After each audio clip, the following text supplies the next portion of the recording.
Mes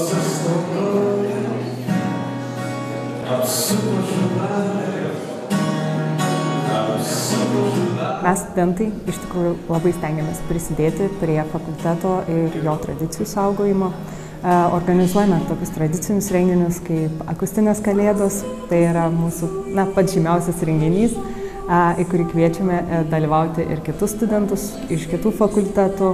Visada stengiamės laikytis modernumo ir klasikos dermės. Stengiamės, kad tos studijos atlieptų dabartinius poreikius. Tai čia, pavyzdžiui, pirmiausia kalbu apie programą Lietuvių filologija ir komunikacija, kur greta pagrindinių dalykų, tų filologinių dalykų, kalbos, literatūros studijų, tai šios programos studentai turi galimybę rinktis vieną kurią nors iš specializacijų, kuri labai artimai susijusi su praktiniu taikymu. Tos specializacijos yra ryšiai su visuomenė, leidyba, žurnalistika. Na ir dėl to šita programa tokia yra, sakykime, žymiai universalesnė. Šiais metais būtent mes filologai atlikome 2 praktikas. Tai pirmoji praktika buvo ištisinė, ji truko visą mėnesį. Aš ją atlikau Šiaulių televizijoje, žinių tarnyboje.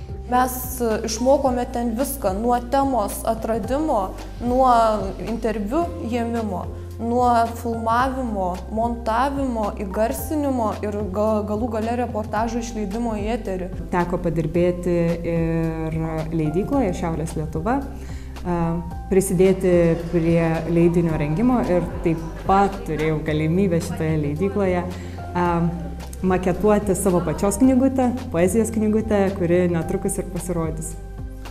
Svarbiausia, ko mes siekime, tai išmokyti žmogų analitiškai mąstyti, o šitai įgyjęs, aš manau, jis visur save galės pritaikyti. Nes mūsų absolventų iš tikrųjų yra visur. Ir redakcijose, ir įvairiose televizijose, savivaldybėse, net ir bankuose, ir jie puikiai ten darbuojasi. Prieš keletą metų, padedant Europos struktūriniams fondams, fakultete yra padarytas kapitalinis remontas, iš esmės atnaujintos visos auditorijos. Esame įrengę 3 užsienio kalbų mokymo auditorijas, kitaip vadinamus lingofoninius kabinetus, kuriuose yra visa reikalinga įranga užsienio kalboms studijuoti.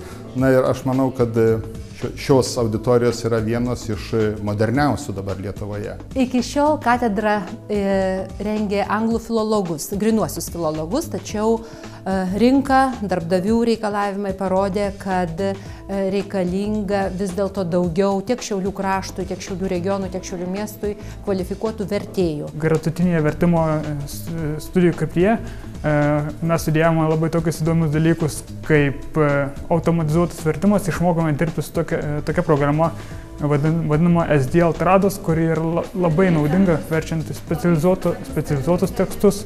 Ši programa leidžia jiems tiesiog plačiau pritaikyti savo žinias. Darbinantis vertėjų raštu, ne tik įprastose vertimo agentūrose, bet jeigu kalbėtume ir apie Europos institucijas, tai gebėjimas dirbti kompiuterinėmis vertimo programomis, tai nėra privalumas, tai yra tiesiog reikalavimas.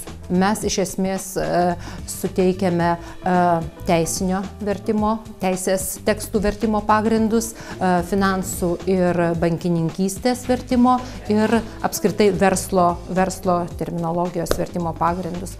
Aš tai manau, kad tai yra labai didelis pliusas įsidarbinant, ypač vertėjo darbu, kadangi dauguma vertimo biurų ir panašių institucijų tą kvalifikacinį vertėjo laipsnį įvardija kaip didelį privalumą. Praėjusią vasarą verčiau techninius tekstus, instrukcijas ir tai iš tiesų labai padėjo praėjusių metų kursas su mūsų vertimo programa. I study here most of languages and one of my I think the best professor it was my German lecture and I really enjoyed this class. Because we also use this technology, these smart boards. Iš tikrųjų siūlyčiau pasirinkti humanitarinės studijas, nes jos labai padeda pažinti save iš vidaus ir tu gali atrasti netgi tokių savyje tokių savybių, apie kurias net negalvojai, kad tu turi jas.